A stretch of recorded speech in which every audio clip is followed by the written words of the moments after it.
Praise the lord. క్రీస్తు సాక్షి channel చూస్తున్నటువంటి సహోదరి సహోదరులందరికీ కూడా దేవుని పరిశుద్ధ నామంలో వందనాలండి. అందరూ బాగున్నారా? ఈ రోజు మనం మాట్లాడుకోబోయేటువంటి అంశము మత్తయి సువార్త మొదటి అధ్యాయంలో అత్యంత ముఖ్యమైనది, కీలకమైనటువంటి ఒక అంశాన్ని ఈ రోజు మనం ధ్యానించుకుందాం. మనం తమ్మనేలు మనం చూసినట్టయితే యోసేపుకు ప్రత్యక్షమైనటువంటి దేవదూత అతనికి ఏమని చెప్పింది. ముందుగా అసలు మనము ఈ అధ్యాయాన్ని మనం చూసుకున్నట్టయితే ఇందులో ప్రభువైన యేసుక్రీస్తుల వారి యొక్క వంశావళితో పాటుగాను ప్రభువైన యేసుక్రీస్తుల వారి జననానికి సంబంధించినటువంటి విషయాలను పొందపరిచినటువంటి అధ్యాయమే మత్తయి సువార్త మొదటి అధ్యాయము. ఇది మనందరికీ తెలిసిన విషయమే ప్రియమైన సహోదరి సహోదరులారా. అయితే ఈ రోజు మనం మాట్లాడుకోబోయేటువంటి ఒక టాపిక్ ఏంటి అని అంటే యోసేపు మరియు అదేవిధంగా కన్య మరియ గురించి. వీరిద్దరి యొక్క బలాన్ని అనగా ముందుగా ఇంకా దావీదు వంశంలో నుంచి వచ్చినటువంటి వ్యక్తిగా, దేవుడు ఆశీర్వదించబడినటువంటి వంశంలో నుంచి వచ్చినటువంటి వ్యక్తి యోసేపు గారు. మరి ఆయన ఏదైతే యూదుల ఆచార ప్రకారము ధర్మశాస్త్ర ప్రకారముగా ఒక వివాహము చేసుకున్న స్త్రీ గర్భవతి అయినట్లయితే అది వారికి ఆమోదయోగంగా ఉంటుంది. మరి పరిశుద్ధ ఆత్మ సహాయముతో దాల్చినటువంటి కన్య మరియను యోసేపు చేర్చుకునే విధానంలోని ఆయన అంతరంగిక ఆలోచనల పట్ల కానీ, ఆయన మదన పడుతున్న ఆలోచనలు కానీ, యూదులు ఈ యొక్క కార్యక్రమాన్ని ఈ యొక్క విషయాన్ని తెలుసుకున్నప్పుడు కన్య మరియ పట్ల వారు వ్యవహరించే విధానం, ఎందుకంటే బేసికలీ యూదులు ఏదైతే ధర్మశాస్త్రానికి వ్యతిరేకంగా ఏది జరిగినా కూడా దాన్ని వ్యభిచార కింద చూసి రాళ్లతో కొట్టే పరిస్థితి నెలకొంది. మరి అటువంటి పరిస్థితిలోని యోసేపును బలపరిచినటువంటి ప్రభువు దూత ఏ రకంగా బలపరిచినది మనం ఈరోజు వాక్యంలోకి వెళ్ళి చూసుకున్నట్టయితే అక్కడ మొదటగా మనం చూస్తే ప్రభువైన యేసుక్రీస్తుల వారిని ప్రభువు దూత యోసేపును ఏ రకంగా తెలియజేసింది, ఏ అంశాన్ని ఏ రకంగా తెలియజేసిందో మనం చూడాలంటే మొదటి అధ్యాయము 20 వచనంలో చూస్తే, అతడు ఈ సంగతుల గురించి ఆలోచించుకొనుచుండగా ఇదిగో ప్రభువు దూత స్వప్నమందు అతనికి ప్రత్యక్షమై, దావీదు కుమారుడు అయిన యోసేపు, నీ భార్య అయిన మరియను చేర్చుకొనుటకు భయపడకము.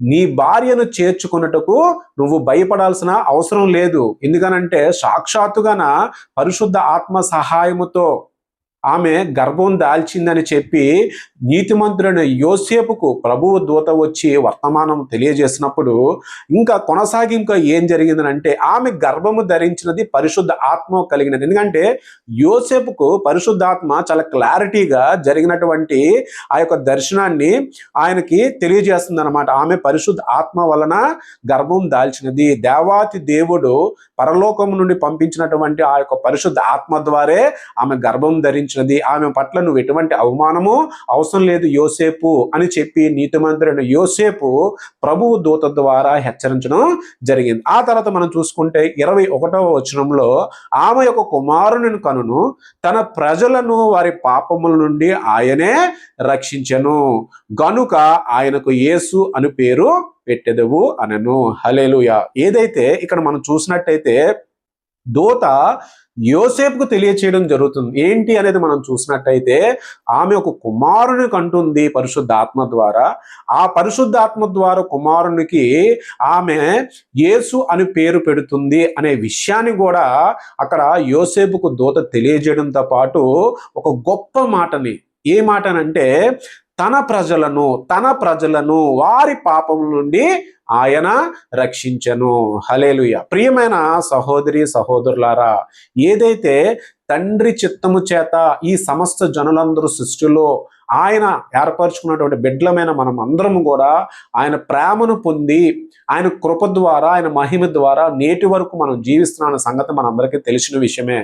అయినప్పటికీ కూడా దేవుడు మానవుడి యొక్క పాప స్వభావాన్ని ఎరిగినవాడు, మానవుడి యొక్క జీవితంలోని పవిత్రత తెలిసినవాడు, పరిశుద్ధత తెలిసినవాడు, నీతి కార్యంలో ఏ రకంగా ఉంటాయని తెలిసినవాడు, మనం చేసే క్రియలు ఏ రకంగా ఉంటాయని తెలిసినవాడు, మన ఆలోచనలను ఎరిగినవాడు, మన పాప స్వభావాన్ని ఎరిగినవాడు. కాబట్టే ఈ యొక్క పాప స్వభావాన్ని సంపూర్ణంగా నాశనము చేసి ఆ యొక్క పాప స్వభావం నుంచి పవిత్రమైన జీవితానికి, పరిశుద్ధమైన జీవితానికి తన ప్రేమించిన కుమారులు రావాలని తన ఏకైక కుమారుణ్ణి కన్య మరియ గర్భము ద్వారా పరిశుద్ధ ఆత్మ ద్వారా ప్రజలను రక్షించుటకు ఆయన ఒక కుమారుని కనెను, ఆయన పేరే యేసు అని పేరు పెట్టినని చెప్పి సాక్షాత్తు కన్యమరియ గర్భంలో జన్మించినటువంటి వ్యక్తికి యేసు అని పేరు పెట్టెను. మరి ఇక్కడ యోసేపు ఈ యొక్క క్రమాన్ని మనం గమనించినట్టయితే ప్రియమైన సహోదరి సహోదరులు, ఎందుకంటే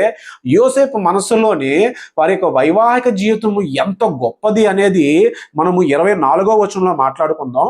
కానీ ఇక్కడ ఏంటి మనం చూసినట్టయితే యోసేపు తన భార్య పట్ల ఇటువంటి కూడా నెగటివ్ ఆలోచనలు లేకుండా, ఎందుకనంటే తన వైవాహిక జీవితంలోని వారి యొక్క బయలాజికల్ వారి యొక్క ప్రాసెస్ లేకుండా పరిశుద్ధ ఆత్మ ద్వారా పుట్టినటువంటి ఒక బిడ్డను ఆయన అంగీకరించడం పట్ల ప్రభువు దూత ఆయనకి ఎంత శక్తిని కలుగు చేసింది, తనని అర్థం చేసుకునేటువంటి విధానము కేవలం ప్రభువు దూత వల్ల జరిగింది. మరి ఈ అధ్యాయంలో ఈ యొక్క పాత్ర చూసినప్పుడు యోసేపు పాత్ర కానీ కన్యమరియ వీరిద్దరి యొక్క వైవాహిక జీవితంలో ప్రభువు దూత చాలా కీలకమైనది. ఎందుకనంటే పుట్టబోయేవాడు లోక రక్షకుడు, పరిశుద్ధాత్మ ద్వారా జన్మించబోయేవాడు, ఆయన గర్భంలోని పడిన దగ్గర కానించి ఆయన పుట్టే వరకు కూడా ఆయన పట్ల ఈ లోకాన్ని అనుసరించినటువంటి తండ్రి యోసేపు, కన్యమరియ గర్భవతి. అందుకనే దయాప్రాప్తురాల అని చెప్పి మనం లోకా సువార్తలో 1వ అధ్యాయంలో మనం చదువుకుంటాం. అదేవిధంగా నీతిమంతుడైనటువంటి యోసేపు ఇక్కడ మనం చూసుకున్నట్టయితే 19వ అధ్యాయంలో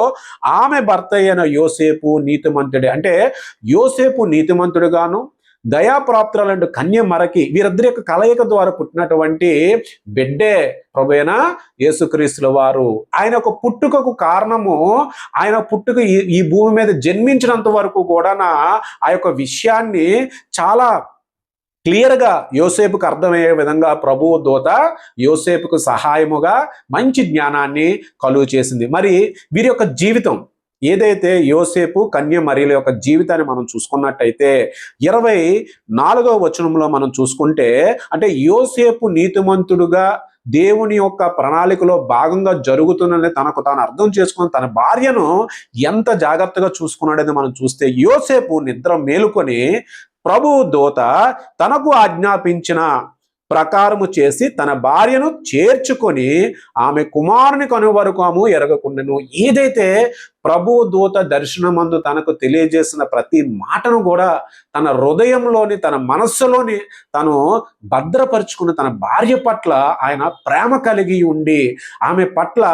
దయాగుణాన్ని కలిగి ఉండి ఆమెను చేర్చుకొని ఏదైతే ఎదురు చూస్తున్నటువంటి లోక రక్షకుడైనటువంటి ప్రభువైన యేసుక్రీస్తుల వారి యొక్క జననము సంపూర్ణముగా ఆయన పుట్టినంత వరకు కూడా అసలు ఏ విషయము తెలియకుండా ఆయన అంత నీతిమంతుడిగా భార్యను చేర్చుకున్నటువంటి విషయాన్ని మనం ఇక్కడ తెలుసుకొనవచ్చును. ప్రియమైన క్రైస్తవ సహోదరి సహోదరులారా, మరి మనము ఈ యొక్క జననము ప్రభువైన యేసుక్రీస్తుల వారి యొక్క జననానికి సంబంధించి కన్యమరియ దయాప్రాప్తురాలుగా ప్రభువు దూత వర్తమానం చెప్పిన విధంగా పరిశుద్ధ ఆత్మ ద్వారా ఏ మాదిరిగా అయితే దేవుని చిత్తాన్ని తండ్రి యెహోవా చిత్తాన్ని నెరవేర్చిన స్త్రీ అయినదో అదే రీతిలో నీతిమంతుడైన యోసేపు కూడా ప్రభు దూత ద్వారా పంపించిన వర్తమానాన్ని తాను అర్థం చేసుకోవడమే కాకుండా తన భార్య పట్ల తనకు చూపించినటువంటి ఈ గొప్ప ప్రేమ ద్వారా ఈ యొక్క కలయిక ద్వారా పుట్టినటువంటి ఈ లోక రక్షకుడు ప్రభువైన యేసుక్రీస్తుల వారి జననంలోని ప్రభు దూత యొక్క పాత్ర, యోసేపు మరియల యొక్క వారి యొక్క వైవాహిక జీవితంలో వారు కన్నటువంటి కుమారుడైన ప్రభువైన యేసుక్రీస్తుల వారిని ఆయన ఈ భూమి మీద పుట్టుటకు వారు కలిసి వారు జీవించిన విధానము మనందరికీ కూడా ఎంతో ఆదర్శప్రాయమైనది. ప్రియమైన సహోదరి సహోదరులారా, మరి ఈరోజు మన అంశము మనము ధ్యానించుకున్న ఈ అంశం ద్వారా మనం ఏం తెలుసుకోవచ్చు అని అంటే, మరి ముఖ్యంగా ప్రభువైన యేసుక్రీస్తుల వారి యొక్క జననం గురించి పరిశుద్ధ ఆత్మ ద్వారా ఆయన గర్భము దాల్చి ఉన్నాడు. నేటి దినాలలో ఈ యొక్క యుగంలో ఈ యొక్క సమాజంలో మనం చూసినట్టయితే ఒకానొక సమయంలో పరిశుద్ధ ఆత్మ ద్వారా పుట్టినటువంటి ప్రభుని యేసుక్రీస్తుల వారిని హేళన చేసిన వారు చాలా మంది ఉన్నారు. మరి ఈ రోజుల్లో ఈ లోక మార్గంలోని ఏదైతే గర్భము లేక ఇబ్బంది పడుతున్నటువంటి ఎంతో మంది మరి నేటి ఆధునికమైనటువంటి టెక్నాలజీస్ ద్వారా పొందుతున్నటువంటి గర్భాన్ని కూడా మనం దృష్టిలో పెట్టుకున్నట్టయితే ఆనాడే దేవుడు పరిశుద్ధ ఆత్మ ద్వారా అటువంటి గర్భాన్ని కూడా కన్యమరియకు పొందేలాగా ఆమె ఎడల దేవుడు కృప చూపించాడనే విషయాన్ని మనము అంగీకరించాలి, నమ్మకం కలిగి ఉండాలి. ప్రియమైన క్రైస్తవ సహోదరులారా, మరి ఇట్టి జీవితాన్ని యోసేపు అదేవిధంగా మరియల జీవితాల వలె మన కుటుంబాలలో కూడా అట్టి మాదిరిగా మన జీవితాల్లో కూడా దేవుని యొక్క నమ్మకాన్ని, దేవుడు ఏదైతే ఆయన చేసేటువంటి క్రియలను, ఆయన చూపించేటువంటి ఆయన దర్శనాలను కానీ మనకి నమ్మశక్యం కాని విషయాల్లో కూడా దేవుడు ప్రమేయము ఏ మాదిరిగా ఉంటుంది అనేది మన క్రియలలో అవ్వచ్చు, లేదు మన కుటుంబాలలో జరిగే విషయాల పట్ల కావచ్చు, ఏ విషయంలోనైనా సరే నువ్వు విశ్వాసం కలిగి ఉండి నమ్మకం కలిగి ఉన్నటువంటి నీ కుటుంబం మీద కూడా దేవుని యొక్క కృప నిత్యము కూడా ఉంటుందనే ఒక విశ్వాసాన్ని మనము యోసేపు మరియల ద్వారా మనం తెలుసుకోవచ్చు. ప్రియమైన సహోదరులారా, మరి ఈ మాటలు ధ్యానించుకున్నటువంటి వీటిని మనము ప్రార్థించుకొని అట్టి రీతిగా విశ్వాసంలో కానీ నీతిగా కానీ మనము కలిగి ఉండాలనేది మనము ప్రార్థించుకుందాం. కలలు ఉంచుకున్నట్టయితే కలిసి ప్రార్థించుకుందాం. మహిమ గల మా దేవ తండ్రి, యెహోవా నామమందు వందనాలు, స్తుతులు, స్తోత్రములు. ప్రభువా తండ్రి, మమ్మలను ప్రేమించిన మిక్కిలి కృపగల మా దేవ, మా పాపములను ప్రభువా తండ్రి నాయన తుడిచివేయుటకు ప్రభువా తండ్రి, మేము పాపపు జీవితాన్ని నుంచి పవిత్రమైన జీవితాన్ని, పరిశుద్ధమైన జీవితాన్ని కలిగి ఉండుకు నీ ప్రణాళికలో భాగంగా యోసేపు మరియల గర్భమును ప్రభువా తండ్రి నాయన ఏదైతే ప్రభువా నాయన కన్య మరియ గర్భంలో ప్రభువా తండ్రి నాయన ప్రభు యేసుక్రీస్తుల జననంలోని యోసేపు పాత్రను, నీతిమంతులను యోసేపు యొక్క జీవితాన్ని ఆదర్శంగా తీసుకుని ప్రభువా తండ్రి నాయన నీ యొక్క గొప్ప విశ్వాసానికి ప్రతీకగా ప్రభువా తండ్రి నిలబెట్టినటువంటి యోసేపు జీవితాన్ని వలె ప్రభు మా జీవితాలు మేము మలుచుకొని ప్రభువా తండ్రి నాయన నువ్వు చేయు పరిశుద్ధాత్మ క్రియల ద్వారా ప్రభువా తండ్రి మేమందరం విశ్వాసం కలిగి ఉండాలని అడిగి వేడుకుంటున్నాం తండ్రి. పరలోకమున్న మా తండ్రి, నీ నామం పరిశుద్ధపరచబడును గాక, నీ రాజ్యము వచ్చును గాక, నీ చిత్తము పరలోకమందు నెరవేరబడి ఉన్నట్టు భూమి అందు నెరవేరబడును గాక. అనుదిన ఆహారము నేడు మాకు దయచేయండి. మా ఎడల అపరాధములు చేసిన వారిని మేము క్షమించిన ప్రకారముగాను తండ్రి మా అపరాధములు క్షమించును. సోదరుల నుంచి, దుష్టుల నుంచి, కీడు నుంచి తప్పించండి ప్రభు. రాజ్యము, బలము, శక్తి, మహిమ నిరంతరం నీవై ఉన్నవి తండ్రి. Amen, amen, amen. ప్రియా సహోదరులారా, ధ్యానించబడిన వాక్యాన్ని మరొకసారి మీరందరూ కూడా చూడండి. అదేవిధంగా ఛానల్ని సబ్స్క్రైబ్ చేసుకోండి, లైక్ చేయండి. మీరందరూ మీ అనుదిన దినాలలోనే మీరందరూ సంతోషంగా ఉండాలని దేవుని ప్రార్థిస్తూ అందరికీ కూడా మరొకసారి దేవుని పరిశుద్ధ నామంలో వందనాలు.